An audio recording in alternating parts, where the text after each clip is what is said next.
Le croiriez-vous si on vous disait qu'il existe des planètes, autres que celles de notre système solaire, très semblables à la Terre? Et que ces planètes pourraient présenter des conditions propices à l'apparition de la vie dans le passé et à l'avenir? Cela semble incroyable, n'est-ce pas? C'est pourtant la réalité de 2024.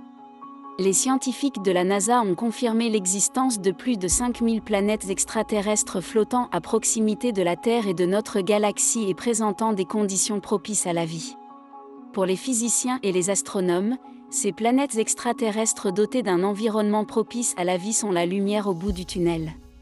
Ces planètes feront-elles partie de nos futures colonies interplanétaires? Croyez-le ou non, l'immensité de l'espace n'est pas qu'un vide obscur de néant. Il existe des milliards de planètes habitables au-delà de notre système solaire et dans la Voie lactée. Si certaines des planètes identifiées se trouvent à des milliers d'années-lumière de nous, errant dans l'espace, quelques-unes sont plus proches de la Terre. Dans le domaine de l'astronomie, ces planètes flottantes sont appelées exoplanètes, planètes extrasolaires ou planètes scélérates. Ce qui est fascinant avec les exoplanètes, c'est qu'elles ne sont pas attachées à une étoile en particulier. D'où leur nom de planète scélérate. La première preuve de l'existence d'une planète extrasolaire remonte à 1917, et la confirmation a eu lieu en 1992.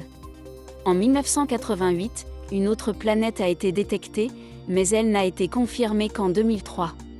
En 2024, on dénombre 5606 exoplanètes confirmées dans 4136 systèmes planétaires, 889 d'entre eux ayant plus d'une planète. La preuve par le calcul de la découverte d'exoplanètes a été faite pour une région relativement petite de notre galaxie.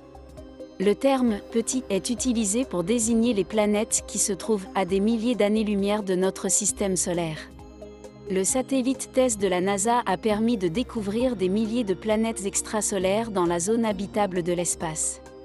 Également connue sous le nom de zone habitable circumstellaire ou de zone boucle d'or, cette zone correspond à la plage d'orbite autour d'une étoile dans laquelle la surface d'une planète peut contenir de l'eau liquide. Récemment, grâce aux données de TESS, les scientifiques ont identifié un monde de la taille de la Terre, appelé TOI 700e, en orbite dans la zone habitable de son étoile. Ce monde, dont la taille correspond à 95% de celle de la Terre, est probablement de nature rocheuse et se situe à un peu plus de 100 années-lumière de la Terre.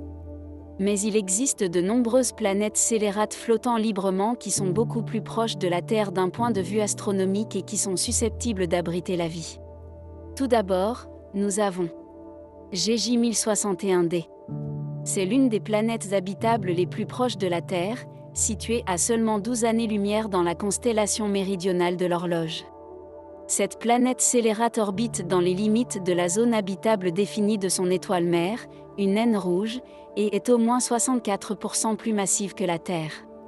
GJ 1061d tourne autour de son étoile tous les 13 jours. Ensuite, il y a Tegarden B et C. L'exoplanète Tegarden B orbite dans la zone habitable de l'étoile de Tegarden, située à 12,5 années-lumière du système solaire. Il s'agit d'une exoplanète de type super-Terre en orbite autour d'une étoile naine rouge. L'exoplanète Tegarden C, également située à 12,5 années-lumière du système solaire, orbite dans la zone habitable conservatrice autour de son étoile. Tegarden B et C font toutes deux parties des exoplanètes potentiellement habitables les plus proches connues. À suivre, Wolf 1061c. Cette exoplanète en orbite dans la zone habitable de l'étoile naine rouge Wolf 1061 dans la constellation d'Ophiuchus, est située à environ 14,1 années-lumière de la Terre. Au moment de sa découverte en 2015, elle était l'exoplanète potentiellement habitable la plus proche de la Terre. Ce statut a toutefois changé depuis. Wolf 1061c est classée comme une exoplanète superterrestre, car sa masse se situe entre celle de la Terre et celle des géantes de glace. Ensuite, il y a GJ 1002b. Également appelée Gliese 1002b, cette planète voyou est située à 16 années-lumière, dans la constellation de Cétus. Cette exoplanète a un indice de similarité avec la Terre de 86% et se trouve dans la zone habitable de son étoile mère. GJ1002b a une masse minimale de 1,08 masse terrestre et son rayon est estimé à 1,03 fois celui de la Terre. Bien que Proxima Centauri b soit l'exoplanète connue la plus proche de la Terre, située dans la zone habitable de son étoile à seulement 4 années-lumière, son habitabilité est discutable. Cette exoplanète est exposée à un rayonnement ultraviolet extrême. De plus, une année-lumière équivaut à environ 6 000 milliards de kilomètres, ce qui signifie que pour parcourir de telles distances, il faudrait que notre technologie actuelle ait fait des progrès considérables. Bien que ces exoplanètes soient parmi les plus proches de la Terre, il en existe des millions d'autres qui attendent d'être découvertes. Grâce au télescope spatial James Webb, la découverte et l'étude approfondie des exoplanètes, et notamment de leur potentiel de vie, sont devenues faciles. Si cette vidéo vous a intrigué, appuyez sur le bouton « J'aime » et n'oubliez pas de vous abonner à Orbite. Cliquez sur l'icône de la cloche pour être tenu au courant de l'évolution de la recherche sur les exoplanètes et découvrir d'autres mystères.